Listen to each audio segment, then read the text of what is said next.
కడప జిల్లా ప్రొద్దుటూరులో ప్రమాదం చోటు చేసుకొని ఒకరు మృతి చెందారు. ప్రొద్దుటూరు మైదుకూరు రింగ్ రోడ్డుపై జరిగిన ఈ ప్రమాదంలో జమ్మలమడుగు వైపు వెళ్తున్న కారు ఆటోను ఢీకొట్టింది. ఈ ఘటనలో ఒకరు అక్కడికక్కడే మృతి చెందగా సమాచారం అందుకున్న పోలీసులు సంఘటనా స్థలానికి చేరుకున్నారు. మృతదేహాన్ని ఆసుపత్రికి తరలించి కేసు నమోదు చేసి దర్యాప్తు చేస్తున్నారు.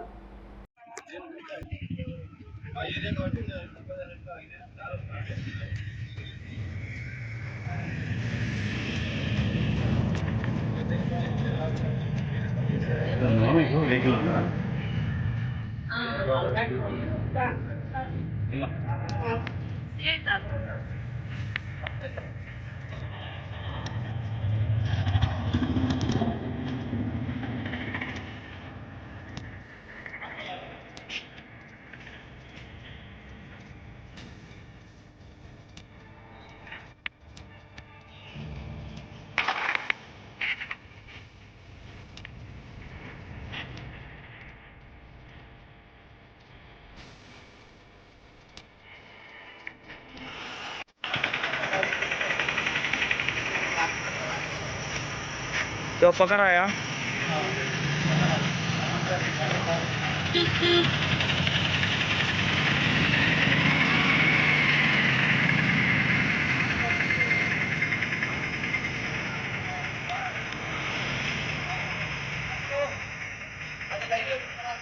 ऑलरेडी वेटिंग उसका